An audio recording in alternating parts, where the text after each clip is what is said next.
नमस्कार दोस्तों, आपका स्वागत है आपके अपने YouTube channel Vidhi Judicial Academy में। मेरा नाम है Vijender Verma and I am the director founder of the Vidhi Judicial Academy. We provide coaching for the judicial services exams, and through this video we are trying to reach out to you to provide you full professional exam oriented coaching for the judicial services, and that is free of cost.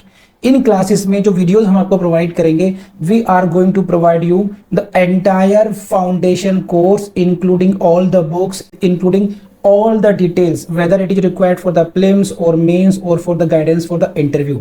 Means in videos को आपने सिर्फ इतना करना है, sequence में देखना है, playlist को अच्छी तरीके से देखना है। सब्जेक्ट वाइज मिल जाएंगे आपको, CPC, constitution, contract, BNS, BNSS, इन सब की प्लेलिस्ट आपको सीक्वेंस में मिलेगी। इन प्लेलिस्ट को देख करके आपने you have to take the coaching from the scratch. First video से लेके लास्ट वीडियो तक आपने करना है। उन्हीं वीडियोस में आपको गाइड किया गया है कि किस तरीके से आप किसी को कोई सा particular provision, section, sub section उसको प्रीलिम्स के लिए पढ़ना है क्या, मेंस के लिए पढ़ना है क्या, और उसके किस तरीके से नोट्स करने चाहिए, कैसे आपको रिवीजन करना चाहिए। इन्हीं वीडियोस में डिटेल में गाइडेंस आपको मिलेगी। तो प्लीज आपसे ये रिक्वेस्ट है, आप ये ना समझें कि यूट्यूब में फ्री में दिया गया है तो फिर ऐसे ही होगा। ये वो प्रोफेशनल कोर्स है जिसके लिए हम लोग अच्छी खासी हाई फीस लेते आए हैं स्टूडेंट से, लेकिन एक टाइम आता है इंसान को समाज के लिए भी करना चाहिए, और उसी इंटेंशन के साथ में we are providing you the entire course free through the YouTube channel Vidhi Judicial Academy. तो प्लीज हर वीडियो की जो थंबनेल है उसको देख करके आपको आइडिया लग जाएगा कि इसका सब्जेक्ट क्या होने वाला है। कुछ टॉपिक्स ऐसे होते हैं जिनको एक लेक्चर में कवर नहीं किया सकता, तो उसमें लेक्चर नंबर 1, 2, 3 सीक्वेंस से मिलेगा। प्लीज उस तरीके से देख लीजिएगा, और नोट्स आपको अपडेटेड मिलेंगे, उसके लिए कहीं जाने की जरूरत नहीं है। नोट्स का जो लिंक मिलेगा आपको डिस्क्रिप्शन बॉक्स में मिल जाएगा आपको। And thank you very much, wish you all the best. So this is the next class of the order 8, and right now we are going to deal with rule 345. In these three rules should be read together, and as per the case law, this name is this. इस case law का नाम लिख लीजिए, Badat and company East India trading company. Now, this is the name of the case law. इसका importance क्या है? The combined, in this case, combined effect of rule 3, 4 and 5 has been considered. So it may be a question for your prelims, and in this case, it was held that these three rules form an integral code dealing with the manner in which allegations of fact in the plaint should be traversed and the legal consequence flowing from its non compliance। क्या मतलब है समझा देता हूं, ये समझिए। देखिए, rule 3, 4 and 5, these three rules deals with the matter कि if there is an allegation in the plaint, if the plaintiff has made any allegation in the plaint, then how the defendant should deny that। traverse का मतलब है denial, how a plaintiff should deny those allegations which are made by the plaintiff in its plaint। plaintiff के द्वारा, वादी के द्वारा उसकी plaint में जो कथन किए गए हैं, जो उसने एलिगेशंस लगाए हैं, उनको डिनायल किस तरीके से करना चाहिए डिफेंडेंट को, नंबर 1 बात। दूसरे, अगर डिफेंडेंट वैसा नहीं करता है, अगर डिफेंडेंट उस तरीके से डिनाई नहीं करता है, तो उसका लीगल कॉन्सिक्वेंस क्या होगा। So the manner, these three rules are dealing with the manner। what kind of manner? manner of denial, manner of traversing। समझे? how those allegations should be traversed in the WS। तो rule 3 and rule 4 ये आपको बताएंगे कि किस तरीके का denial होना चाहिए, एंड 5 आपको ये बताएगा कि what will be the legal consequence. अगर आपने वैसा नहीं किया तो लीगल कॉन्सिक्वेंस क्या होगा। तो इंटीग्रल कोड इसीलिए बोलते हैं 3, 4 and 5। 3, 4 and 5, these three rules forms the integral code relating to this manner of denial, number 1, and second the legal consequence of non compliance of it। समझ में आता है आपको? चलिए इसी के साथ हम लोग शुरू करते हैं। This is rule 3। Rule 3, please go to the board now. Denial to be specific, denial to be specific, बहुत सिंपल सी बातें हैं ये। It shall not be sufficient, it shall not be sufficient to deny generally, इसको गोल कर लीजिए, round कर लीजिए। For a defendant in his written statement the grounds alleged by the plaintiff, meaning thereby, क्या मतलब इस बात का कि आप इसको पूरा पढ़ लीजिए। But the defendant must deal specifically each allegation of the fact of which he does not admit the truth except damages. अब now I explain it, what is this? See, देखिए जब हम प्लेंट फाइल करते हैं, है ना, plaintiff ने एक प्लेंट फाइल की, उसमें what ever he has made the allegations, number 1, हम लोग इसको ऐसे लेते हैं कि एग्जाम्पल से समझने की कोशिश करते हैं, शायद आपको समझ में आएगा उस तरीके से, ज्यादा अच्छे तरीके से। इसी को लेते हैं, इलस्ट्रेशन है ये, हाँ, दिस इज एन एलिगेशन। देखिए, in an action by lessee to set aside the lease, इसको पढ़िए उदाहरण को और इसी से समझते हैं हम लोग। In an action against a lessee to set aside the lease, the plaintiff alleges in his plaint what? The defendant offered to the manager of the plaintiff a bribe of rupees 5,000 at the defendant's office on 5th January this. तो number 1 बात, उसने 5,000 की bribe offer की।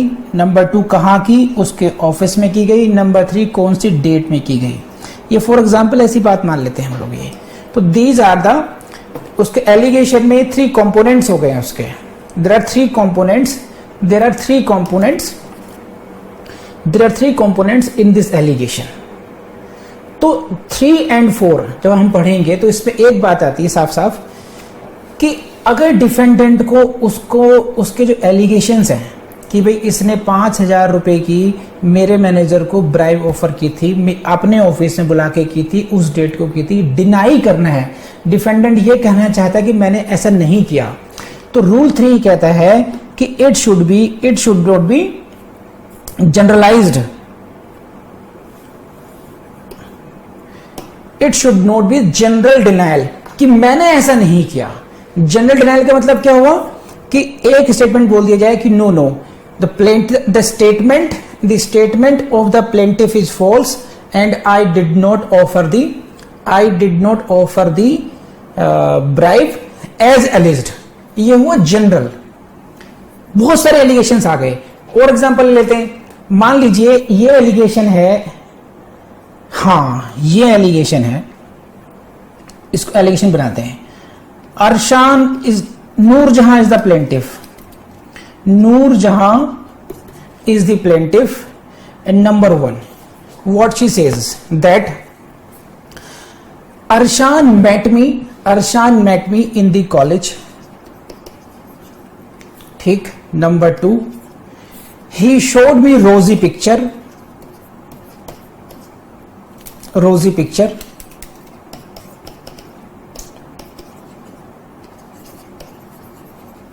allured me, मुझे लालच दिया, and played fraud and then convinced me for marrying him. ये 4-5 allegations line लगती चली गई। Then thereafter her mother tortured me, thereafter they demanded dowry from me and so many allegations are this.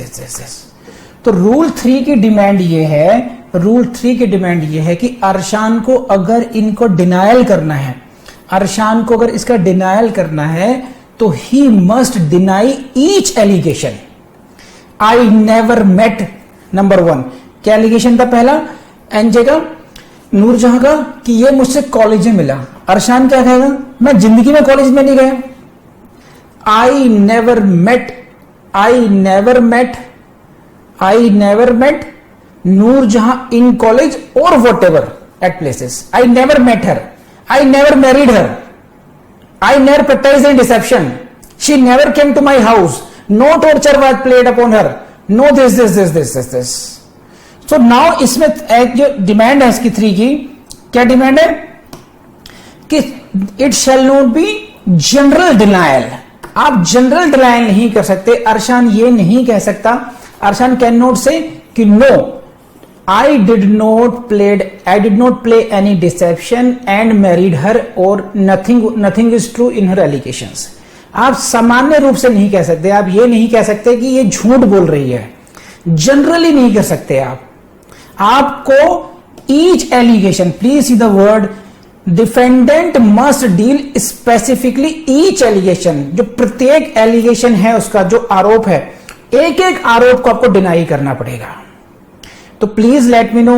बहुत simple सी चीजें हैं, फिर मैंने ये सोच के आपको बेसिकली समझाया है कि शायद किसी ने बिल्कुल ना पढ़ रखा हो कभी इस बारे में, तो इस बारे में आपको समझ में आया नहीं आया कि आपको ये मीनिंग समझ में आया। Specifically each allegation, defendant must deal specifically each allegation of the fact of which he does not admit the truth. प्रत्येक ऐसे तथ्य का जिसको वो सच्चाई को स्वीकार करने को तैयार नहीं है, उसको स्पेसिफिकली डिनाई करना पड़ेगा, डील करना पड़ेगा, बताना पड़ेगा what is his reply to that allegation. Number 1 allegation जैसे था, नूरजहां का एलिगेशन क्या था कि ये मुझसे कहां मिला, कॉलेज में मिला। तो इसके बारे में, कॉलेज के बारे में ये लाइन लिखी है नूरजहां ने, इसके बारे में अरशान का क्या कहना है, he will have to deal with. He showed me the rosy pictures, इसके बारे में अरशान का क्या कहना है, specifically he will have to deal with it. Okay, allurement के बारे में क्या कहना है, Arshan will have to deal it specifically for this. What about the marriage, what about the torture after the marriage, what they have to say about this. So जिसे कहते हैं हम स्पेसिफिकली डिनायल करना। 3 क्वेश्चन लिखवाता हूं आपको, शायद आपको उसकी इंपॉर्टेंस समझ में आए। Write down A question, this is question for your prelims.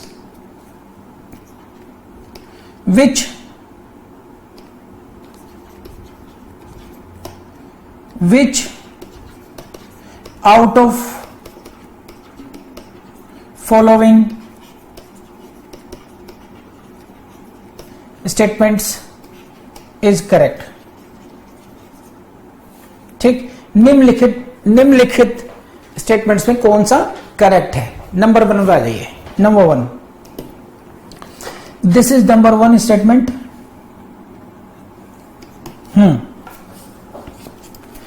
It is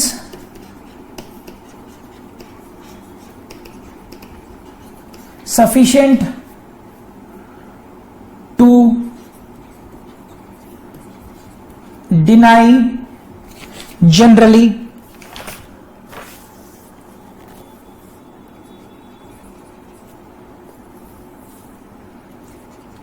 by the defendant regarding allegations of plaintiff। It is sufficient to deny generally, ठीक, by the defendant regarding the allegations of plaintiff। Number 2,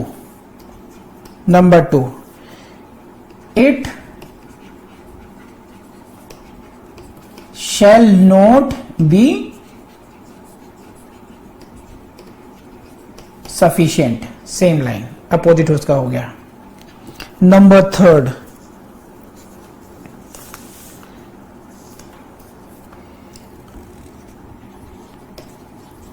it all depends upon the discretion of advocate of defendant। And 4th is none of the above। अब बताइए which out of the following statements is correct। निम्नलिखित जो statements है इनमें कौन सा correct है। It is sufficient to deny generally, it is not sufficient to deny generally, discretion of the advocate, none of the above। Answer is, what is answer?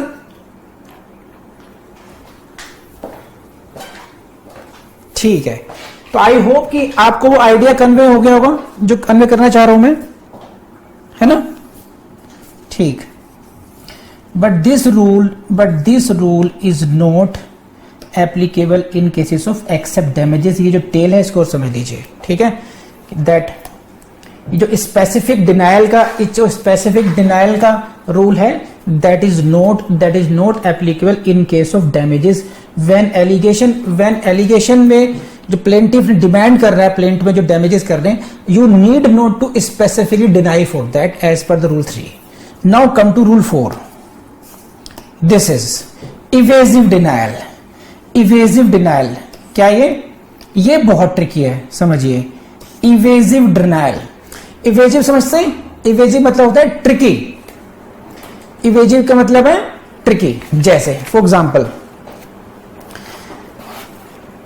Arshan के घर पर एक कंप्लेंट आई। अरशान के घर पे कंप्लेंट आई, नूरजहां और उसके अब्बा जान साथ में आ गए। क्या एलिगेशन है कि जी आपका लड़का जो है ना, आपका लड़का जो है मुझे बार बार टोंट मारता है या छेड़ता है। क्या कहता है कि जी आई लव यू बोलता है। ठीक, क्या कहा नूरजहां ने कि Arshan specifically says to me I love you. अब देखो अरशान का जवाब, अरशान को बुलाया गया, हाँ भाई तुम इसको आई लव यू बोलते हो? कि मैं इसको आई लव यू नहीं बोलता। सो अब ये क्या हुआ? Is he denying to the allegation of the plaintiff और his denial is evasive? Evasive का मतलब है ट्रिकी, एम्बिगुअस, डिसेप्टिव डिनायल हुआ। अब इसका मतलब क्या है कि मैं ये नहीं बोलता, मैं वो शब्द नहीं बोलता। अब इसके मन में क्या कह रहा है? मैं इससे ये बोलता हूं कि मैं तुमसे मोहब्बत करता हूं। अब भले ही भोली भाली नूरजहां को इतना दिमाग नहीं लगाया हो उसने केवल एक जनरल एलिगेशन दिया था, लेकिन इसने क्या किया? इवेसिव डिनायल दिया। डिनायल भी है और डिनायल भी नहीं है। आर यू गेटिंग इट और नॉट? डिनायल हो और डिनायल नहीं भी हो, उसी में आपने एक डिसेप्शन प्ले कर डाला। तो rule 4 says no, you will not make evasive denials. तो देखिए रूल 3 ने क्या कहा आपको कि ये स्पेसिफिक होना चाहिए, स्पेसिफिक डिनायल होने चाहिए, ठीक है। और रूल 4 कह रहा है कि डिनायल स्पेसिफिक भी है, लेकिन साथ ही साथ it should not be evasive as well. Got it और नॉट? अरशान बात समझ आ रही है कि ये बहुत ज्यादा चालाक नहीं बनना चाहिए डिफेंडेंट को। His denial should not be evasive. अब पढ़ते हैं लैंग्वेज में, इसमें देखिए क्या मतलब है इस बात का। लैंग्वेज देखते हैं पहले। This is what where a defendant denies an allegation, where a defendant denies an allegation of fact in the plaint, he must not do so evasively, he must not do so ambiguously, he should not do so trickily, but answer the point of substance. Please, these words are very important. Point of substance को highlight कर लीजिए pair act में। very very important phrase, very important phrase है ये point of substance। क्या? he must not, देखिए क्या इस एलिगेशन में जो मैंने बताया अभी, आपको एक फनी एग्जांपल दिया कि he must not do so evasively, trickly नहीं करना चाहिए, बट आंसर द सब्सटेंस, जो उसका एलिगेशन का सब्सटेंस है आपको उसका आंसर करना चाहिए। अब क्या मतलब हुआ?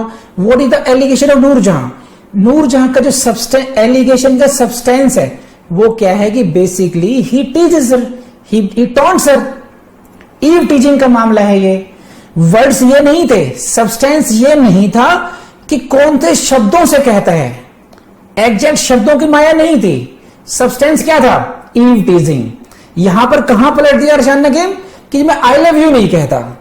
तो सिर्फ आई लव यू नहीं कहने का मतलब ये नहीं हुआ। अगर आपको क्या कहना चाहिए कि I don't tease her at all, full stop, by whatsoever words, she is my sister, like my sister. ये बात हुआ, ये बात हुई, बोल्ड स्टेटमेंट हुई। लेकिन जहां आपने केवल शब्दों से खेला है, आप केवल उन वर्ड्स को डिनाई कर रहे हैं, तो वर्ड्स का डिनायल इंपॉर्टेंट नहीं है। डिनायल किसका इंपॉर्टेंट है? सब्सटेंस का होना चाहिए, पॉइंट ऑफ सब्सटेंस का डिनायल होना चाहिए। If you are denying the allegation, it must not be evasive and you are suppose to answer the substance of the allegation. Are you getting this point और not? ये बहुत important point बताया मैंने आप लोगों को। तो 3 and 4 को अगर हम साथ साथ पढ़ें, 3 में क्या कहा, देखिए रूल 3 में कहा it shall not be sufficient to deny generally, and fourth में कहा है, फोर्थ में बात आई है कि it he must not do so evasively. So not generally, not generally and not evasively. देखिए ये rule is this now, if you read this, Arshan खुश हो गया। अरशान इट मीन्स मैंने उसको पवित्र शब्द के साथ साथ ये कहेंगे कि मैंने इसको कुछ भी नहीं कहा। हाँ जी हाँ, वेरी गुड, शाबाश। देखिए so basically rule 3 and rule 4, ये मैंने शुरू में बताया आपको, हमें रूल 3 एंड रूल 4 को अलग अलग नहीं पढ़ना है, एक रूल 3, 4 एंड 5 को एक साथ पढ़ना है और समझना पड़ेगा। रूल 3 ने कहा कि नोट जनरली, आपको स्पेसिफिकली डील करना पड़ेगा, एंड सेकेंडली आपको इवेजिबली नहीं होना है, एंड क्या करना है आपने, you must answer the point of substance. आगे बढ़ते हैं, देखिए अब इसी बात को देखिए, इसमें एलिगेशन में इसी बात को फर्दर क्लैरिफाई किया है इसी रूल में। If it is alleged that he received a certain sum of money, this is the allegation, this is the allegation, then it shall not be sufficient to deny that he received that particular amount। क्या मतलब, if the allegation is that he received 5,000 rupees। देखिए अगर allegation ये हो, for example, ये rule में example दे दिया इन्होंने, है ना, कि एलिगेशन ये है, plaintiff made an allegation that Arshan received rupees 5,000। No, if he says I did not receive 5,000,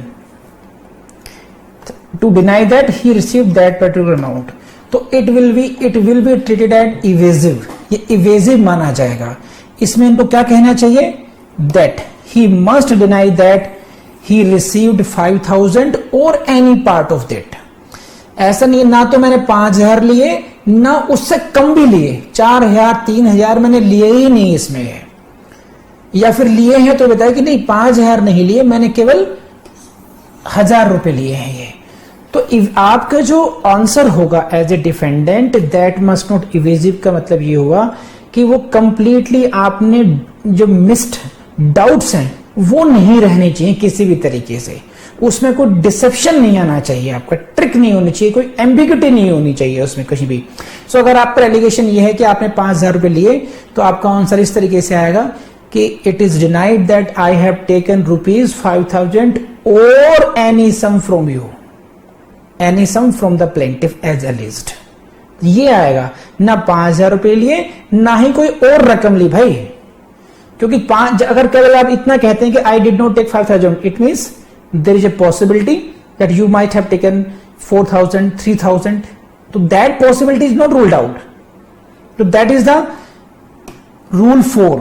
आगे देख लीजिए और क्या है भाई, इतना है इसमें। तो अब आइए रूल 5 में।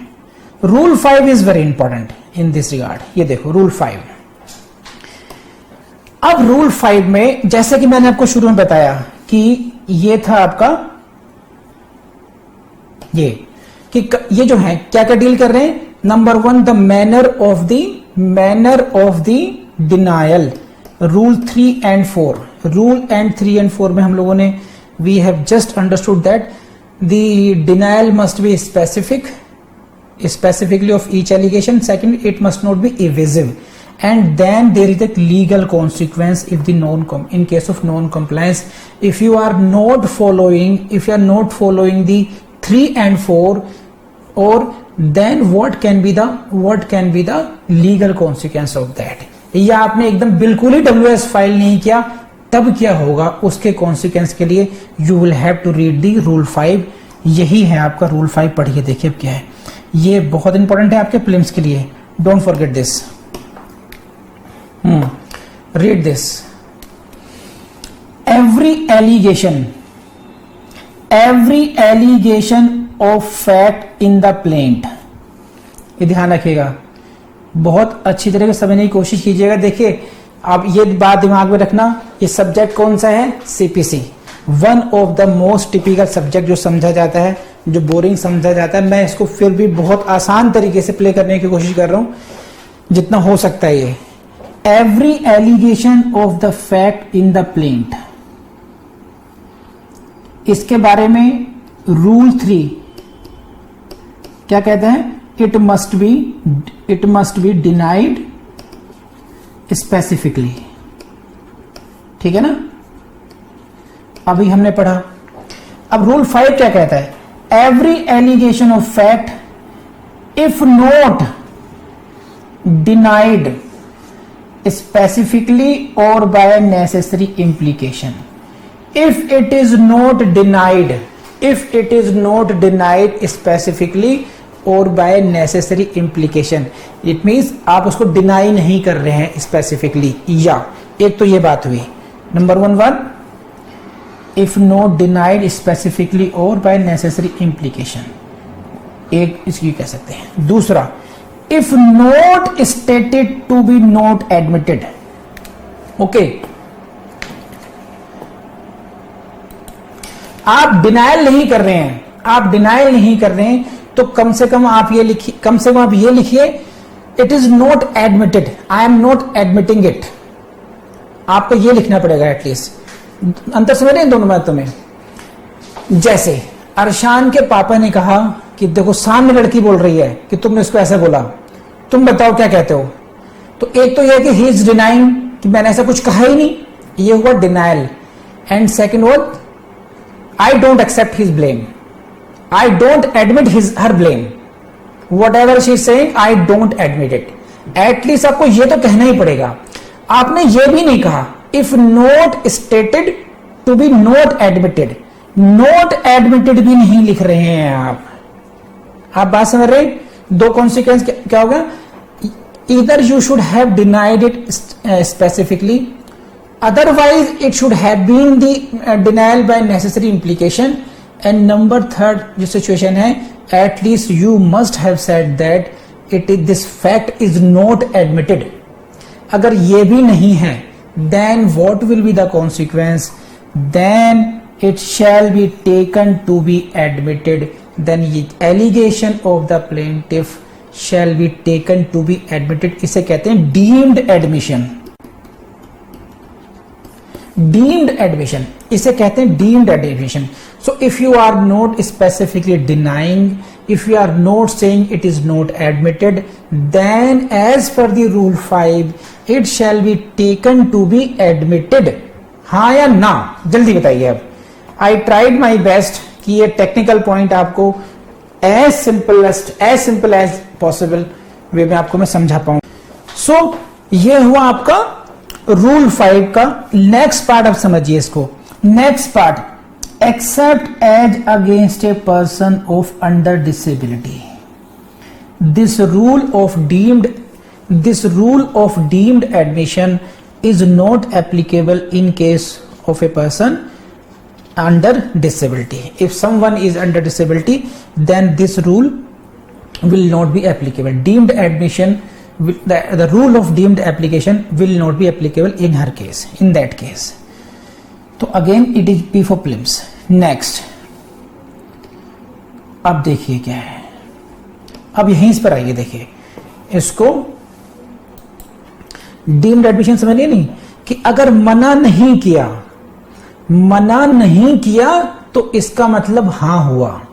ऐसे समझिए कि जो अरशान भाई साहब हैं, अरशान भाई साहब ने अपने दोस्तों से कहा कि जो नूरजहां लड़की आई है ना पढ़ने कॉलेज में, मुझे बहुत अच्छी लगती है, बस अब तुम्हारी भाभी यही बनेगी। ठीक है, दोस्तों ने पंप कर दिया कि जाओ प्रपोज करके आओ। फिर भाई साहब चले गए प्रपोज करने के लिए। अब वो लड़की अच्छे परिवार की थी, उसने प्रपोजल इसका सुन लिया कि दिल टूट जाएगा, उसने इसको ना भी नहीं किया। अब भाई साहब बड़े हंसी खुशी कूदते आ रहे हैं दोस्तों के पास कि बात बन गई, अब एवरीथिंग इज कूल नाउ। कह रहे क्या हुआ, वेदर शी एक्सेप्टेड, क्या नहीं एक्सेप्टेंस तो नहीं, मना भी नहीं किया उसने। तो भाई साहब ने मन ही मन कुप्पा होकर के क्या मान लिया कि she admitted my proposal. It means what, now deemed admission. The girl Noor Jahan has admitted my proposal. This will be called deemed admission. Got it now? But दोस्त बड़े समझदार निकले कि देखो दोस्त क्या है, पढ़िए. Provided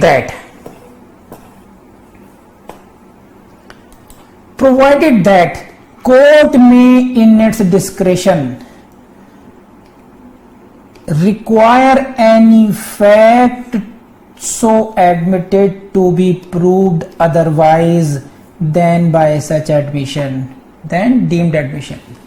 Got it or not? Now in this case, as per this proviso, court may ask, even though this is the case of deemed admission, but court may say, court ऐसा कह सकती है कि no, it should be proved otherwise. This fact is very important and this court will not rely just on the deemed admission. We will not penalize the girl. हम उसको penalize नहीं करेंगे just because of specific denial नहीं है और या उसने not admitted नहीं state किया है. Even then we will not take it as proved and we want it should be proved. In our example, जब दोस्तों को अरशान ने कहानी सुनाई कि ओ भाई एक समझदार दोस्त है भाई, ज्यादा इसके चक्कर में मत पड़, हो सकता है लड़की बहुत मैच्योर हो, उसने तुझे बस तेरा दिल नहीं तोड़ा. तो इफ यू वांट कि उसने वाकई में she is ready for you, then you should bring something more on record to prove it. तो दोबारा जा देख, तू तो दोबारा बात करती ही नहीं करती है, तेरे से मिलने आती है नहीं आती है. We need some extra proofs. It should be proved otherwise than such admission.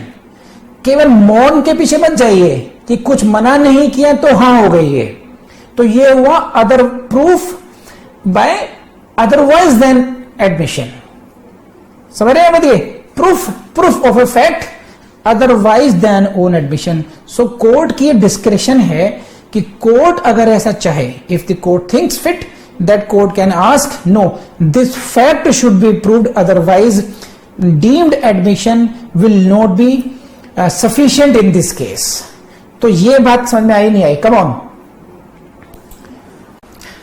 Next, this is rule 2 or rule 5, sub rule 2, where the defendant has not filed a pleading, this is next case. It shall be lawful for the court to pronounce a judgment on the basis of the facts contained in the plaint. Wow, समझिए इस बात का क्या है. Now this is the next situation,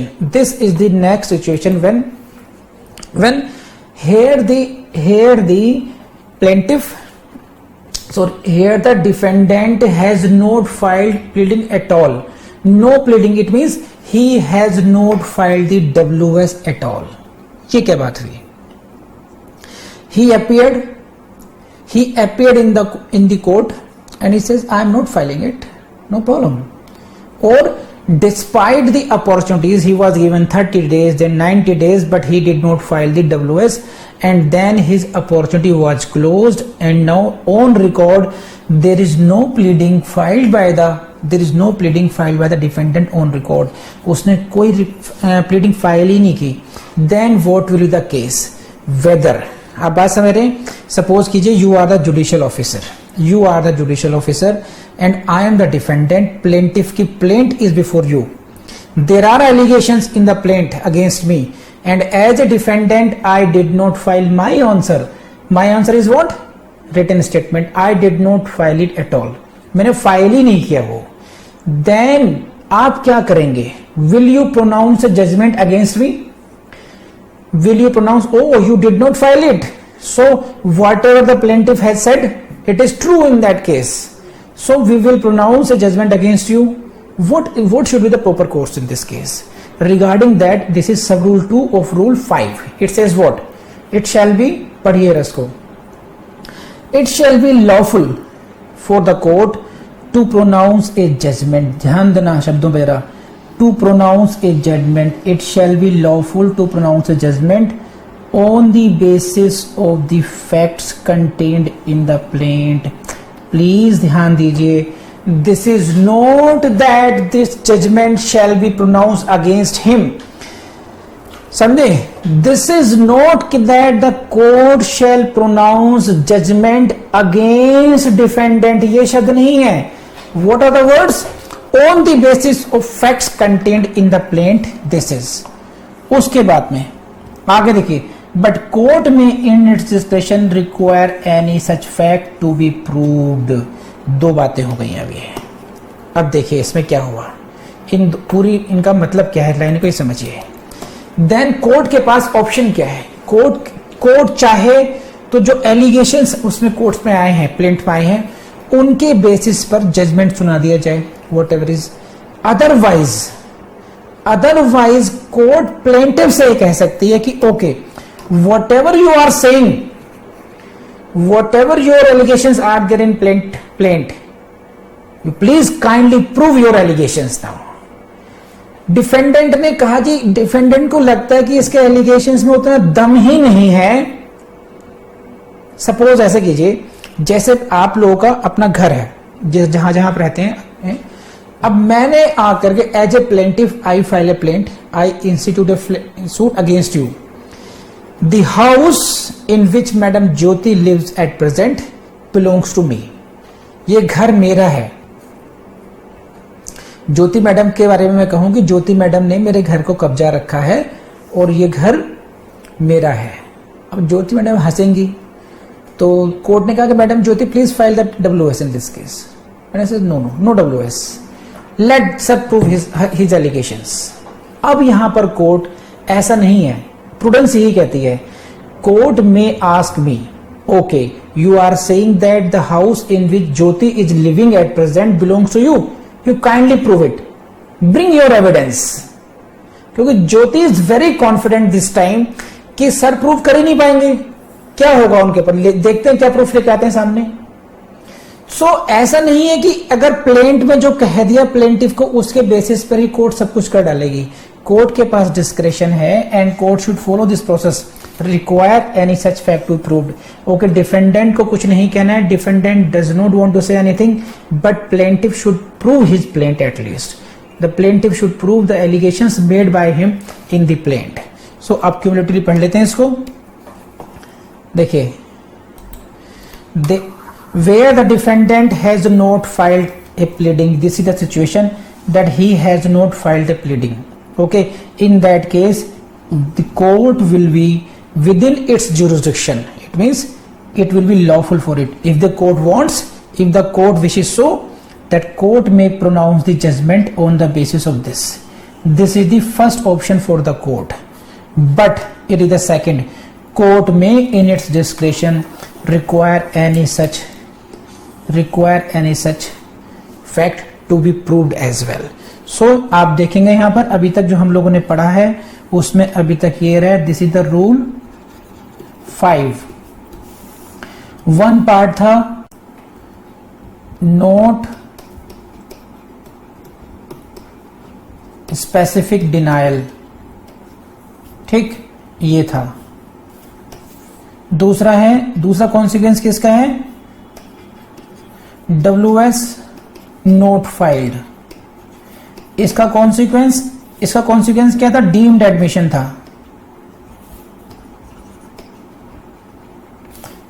इसका consequence क्या है? Judgement may be pronounced. ये 1 में डील किया गया था. डिड यू गेट इट और नॉट? आप बात समझ रहे हैं? 2 सिचुएशन डील की गई हैं अभी तक. एक में क्या है कि अगर आप if you are not specifically denial, if there is no specifically denial, if there is no denial by necessary implication, if it is not to be, it is not stated that not admitted, then there can be deemed admission. उसका consequence क्या हुआ? Deemed admission हुआ. लेकिन even in that case court में demand the proof of that, and in that case the second situation is that where WS is not filed at all, WS को file ही नहीं किया गया, the consequence क्या होगा उसका? Judgment may be pronounced or the court can say the Mr. Plaintiff prove your facts. So अब बताइए rule 5 का अभी तक का पार्ट आपको समझ में आया या नहीं आया?